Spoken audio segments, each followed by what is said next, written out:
Hello and welcome to my cabin. This is Barbara. Aaron will come in a minute. This beautiful cabin is where I've spent my summers for over 20 years. So I come out here in the woods, and for the most part this is where I've written all my books. Sitting here with the view that you're going to see all around, screens on three sides, skylights above me. I feel like I'm sitting in a treehouse in the woods, and it's very inspiring. It's a wonderful place to write. It's also very quiet and beautiful and with peaceful energy. So I'm glad you're here with me. When you last saw me, I was suffering very much from hay fever, and that passed. And I'm healthy and happy and in love with my woods. So now it's time for the September Dharma Dialogue. This summer, Aaron dictated a book to me, much the way he dictated Human over 20 years ago. At the beginning of the summer, he said, "Will you take dictation? I would like to write a book." Each day he recorded a few pages. He spoke a few pages, and I typed them out as he spoke. The end result, about 3 weeks ago, was a book called Out of the Shadows, The Path of Clear Light. I find it very beautiful. It has needed very little editing. My thanks to Dan Muir, Rowan Altman, and Nicholas DePaul, who have worked with the editing and the creation of the book. Many others had small parts too, but to them especially. He said to me last week when we set up this plan that he wanted to go through the book. It's not a long book, just like you, just a few words on a page, on most pages. He said he'd like to start in September and go through the 4 months, September through December. Each month doing a portion of the book, literally reading in the book and talking about it, so we can share some of his thoughts about it with you. So that's the plan. That's where we are today. And enough said from me. I'm going to let Aaron incorporate and do whatever he plans to do. But it's been such a joy writing this book.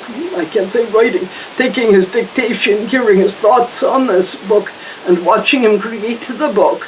And he always knew exactly where he was going. We didn't have to reshuffle big blocks of text. It just flowed. He knew exactly where he was going. And as I thought about it afterward, the book really is almost a syllabus of his 30 years of teaching. And through those 30 years, I never knew where he was going, but it has unfolded so beautifully. And the book really picks it up from the beginning and goes right through. So I hope you'll enjoy this and find it valuable, as I did. And join us for all of the 4 parts as this comes together. I'm going to pause now and let Aaron incorporate.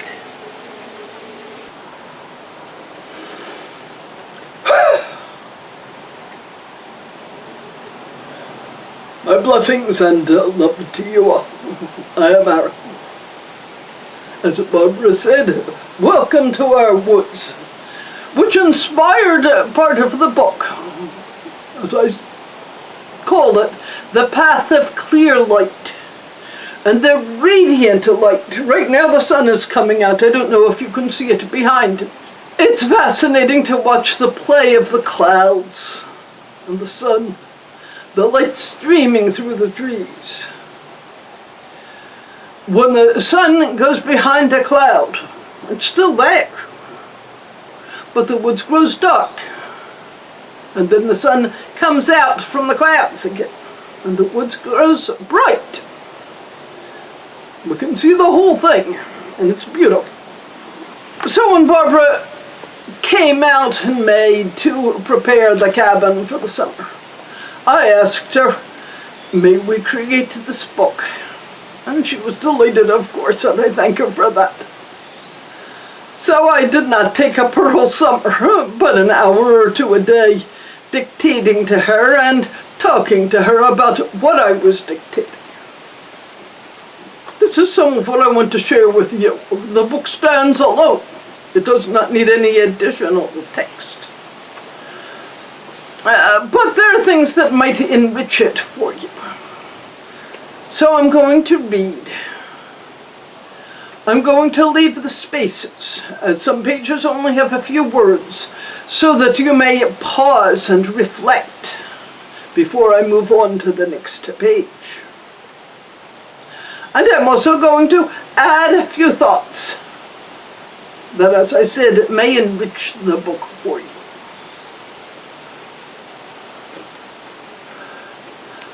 Out of the shadows, the path of clear light.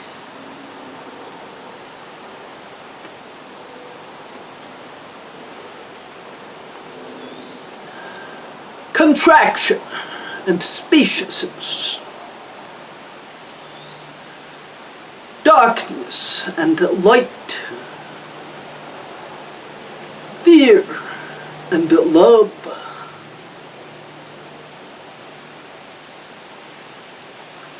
All conditioned objects, let us call them dharmas, a more elegant term, arise when the conditions are present for their existence and dissolve when those conditions cease.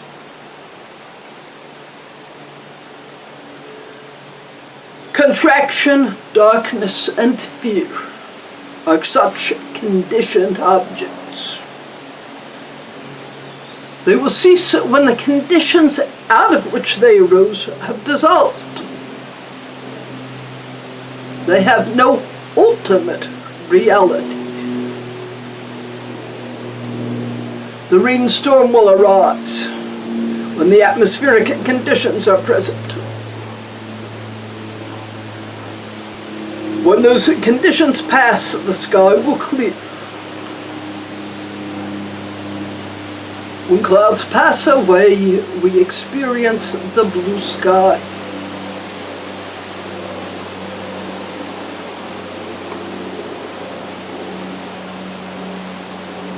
When contraction passes, what remains? When darkness passes, what remains? When fear passes, what remains?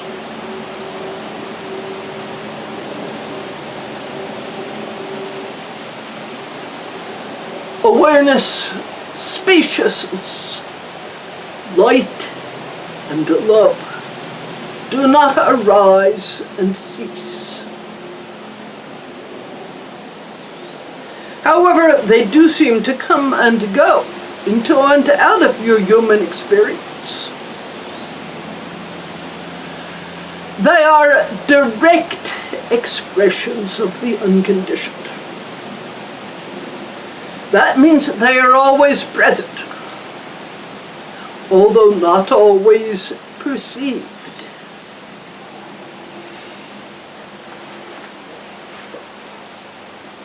What is a direct expression of the unconditioned? When you see sunlight shining on the ground, you know the sun is shining, even though your back is turned to it.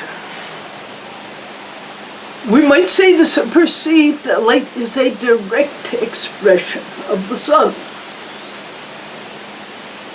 However, in this case, both are conditioned objects. The sun exists due to conditions, mundane conditions. So its light also exists due to mundane conditions. Awareness, spaciousness, light, and love as direct expressions of the unconditioned need nothing to exist except for the unconditioned itself, the eternal. Thus, they do not arise and cease, and are always present, though not always perceived.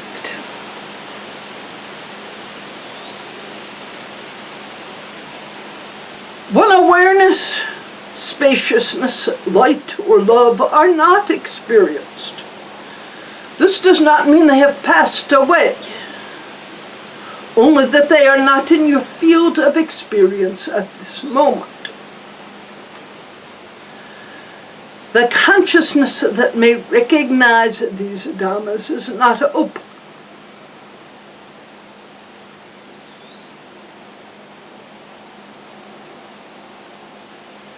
Turn your back to the window. Has the sun ceased to shine? Of course not.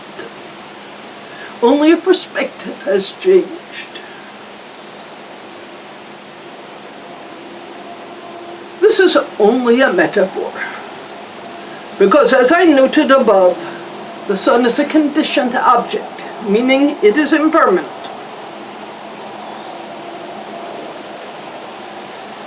The very nature of the unconditioned is that it is eternal and cannot be destroyed.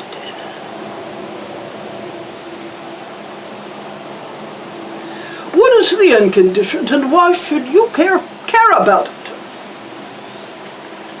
It is the primordial purity, out of which everything expresses, directly or indirectly. It is home. It is the essence of the divine, of love and of light.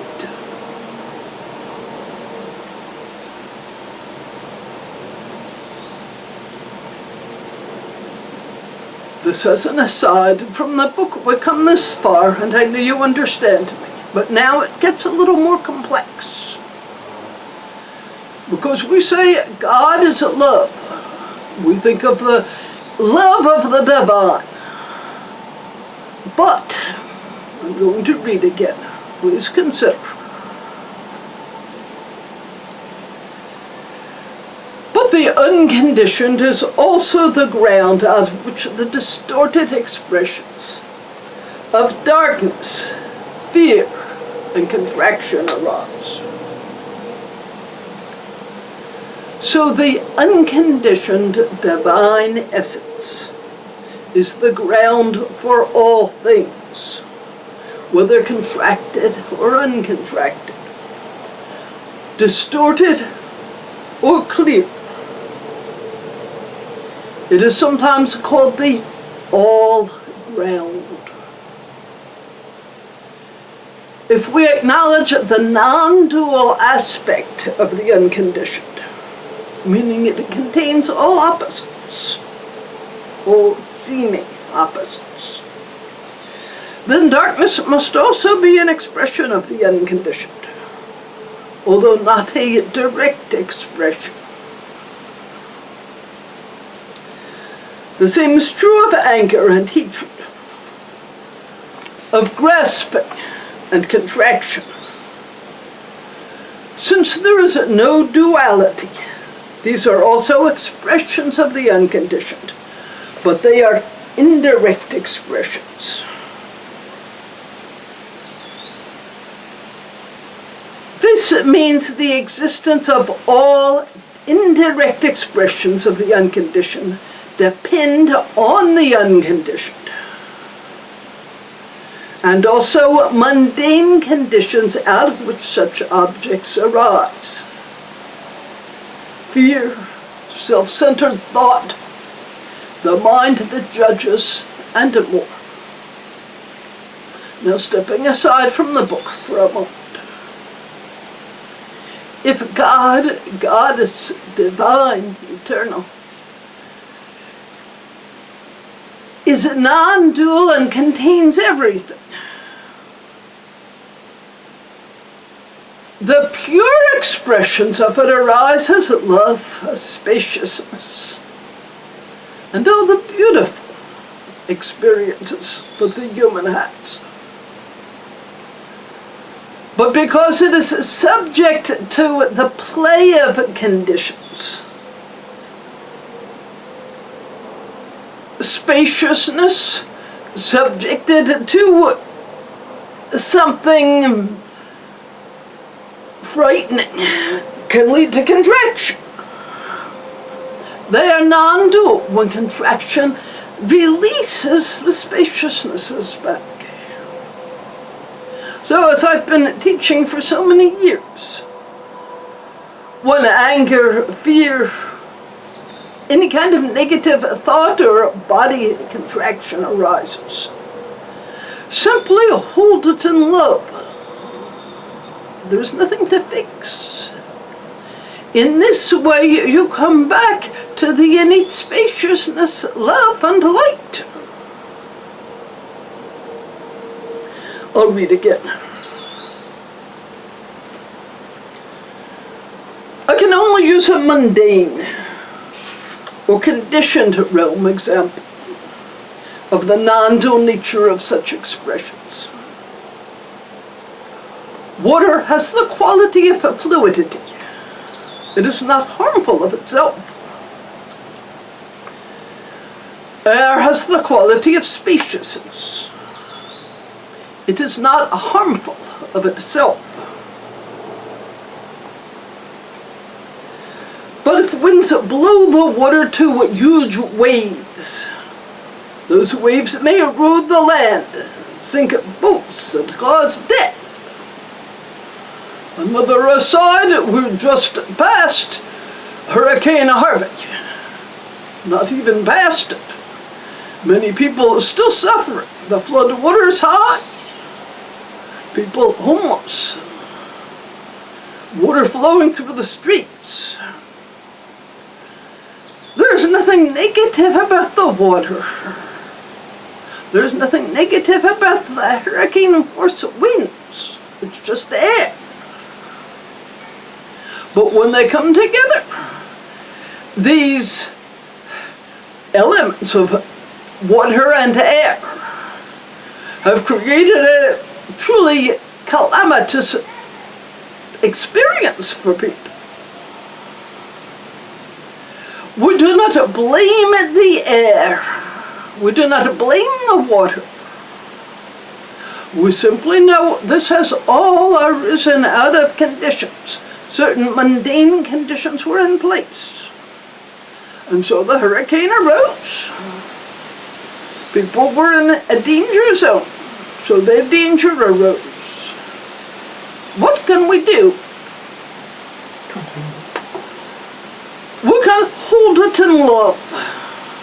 That's all we can do.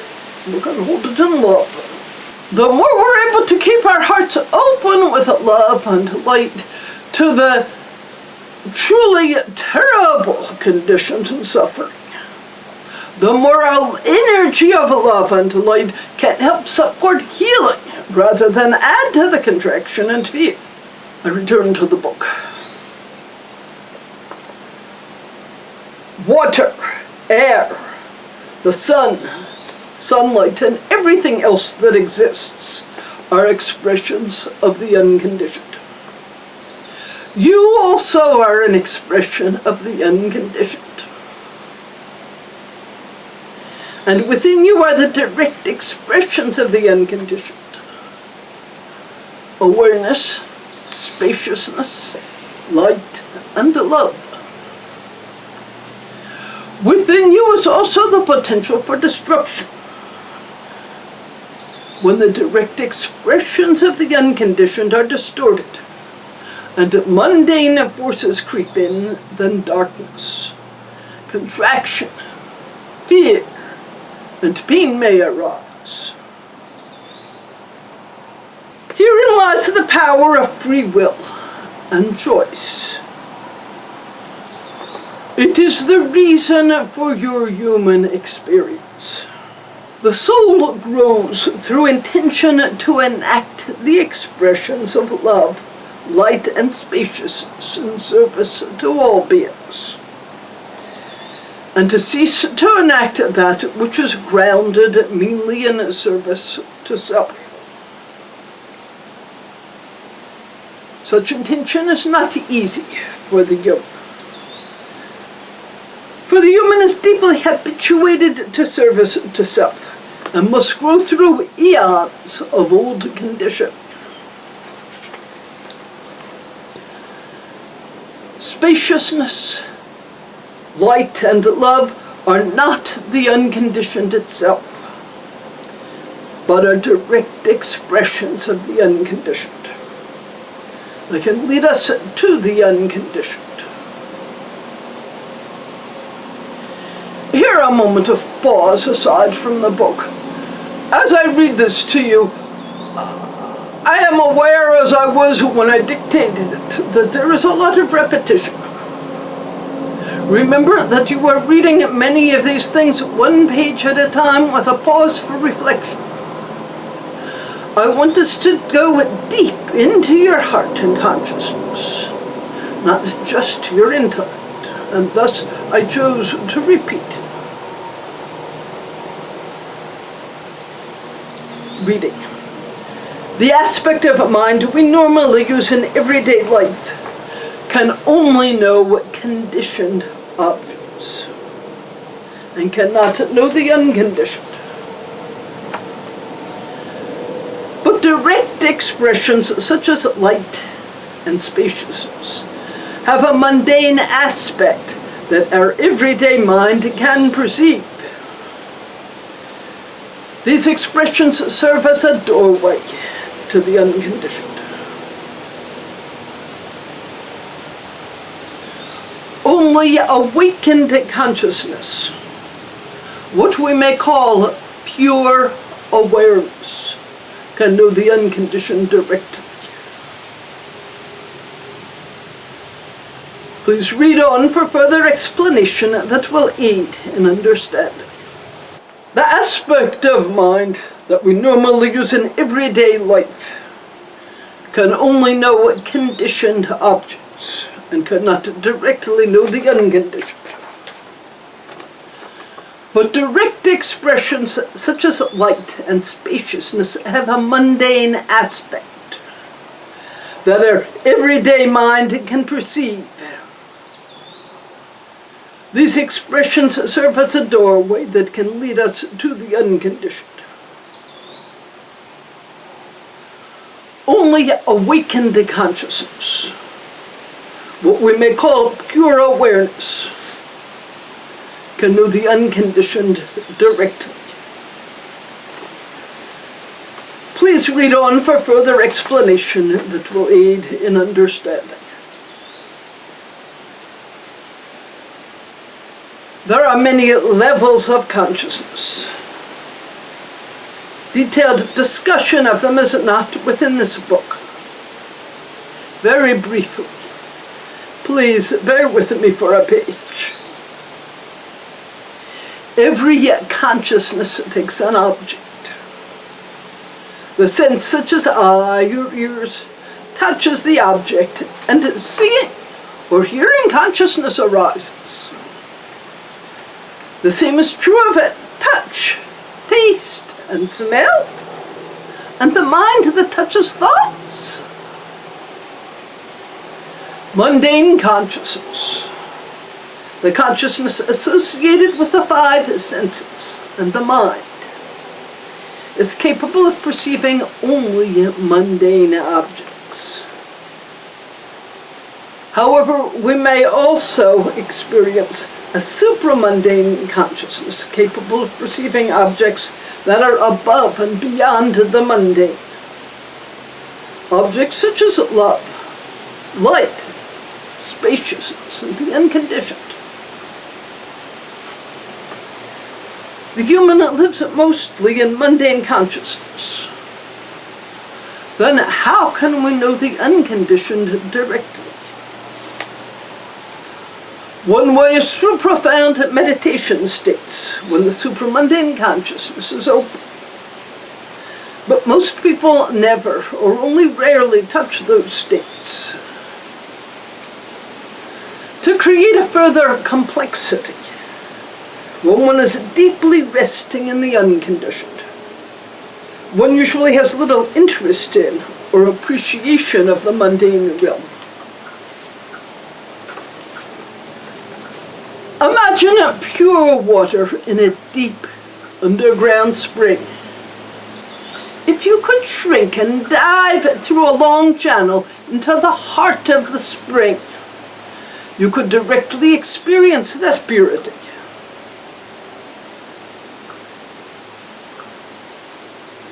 Your entrance into it can slightly affect that purity. Could you carry that perfect water up to the surface for your loved ones or for your later use? As soon as you bring the water to the surface, you have exposed it to earth, air, and all the impurities of the outer world. It is not the same water. Or, more correctly, it is the same water, but with mundane realm impurities added. The water at the surface is a direct expression of the spring, with the additives from the conditioned, mundane, and muddy world. Just as you must drink the ever so slightly tainted spring water from the stream, and cannot drink directly from the underground source, so in mundane consciousness, you can only experience direct expressions of the unconditioned, such as spaciousness, light, and love, as reminders of that primordial purity, to know that it is there.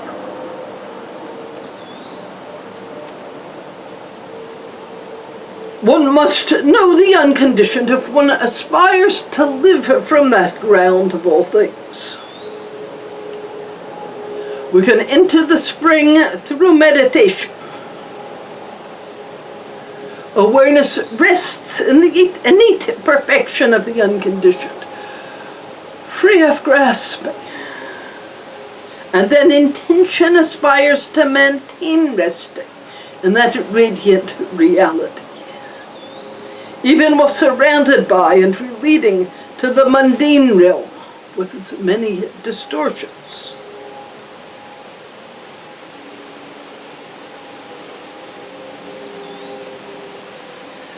A skillful way to live is to learn to be in both spaces at once, and to develop awareness of the expressions of the unconditioned. They are like a road sign that says, home, this way. Then you know where to turn. The sweetness, radiance, and beauty of these signs of the unconditioned serve as a beacon, always available when we know where to look.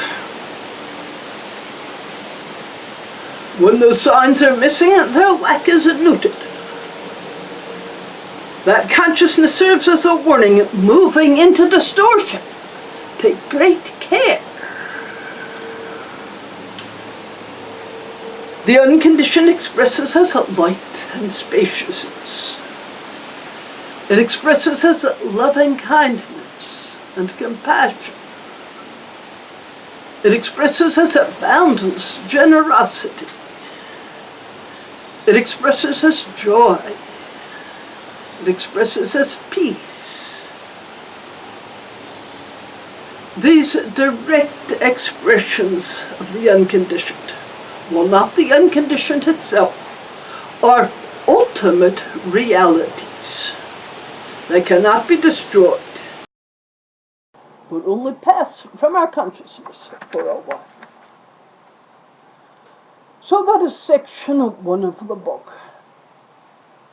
In October, I'll read a section 2. The book goes on to help you with practices to recognize these ultimate realities within yourself, right there with the contraction, the fear, the negativity, and so forth. And how to remind yourself I choose the light, not the darkness.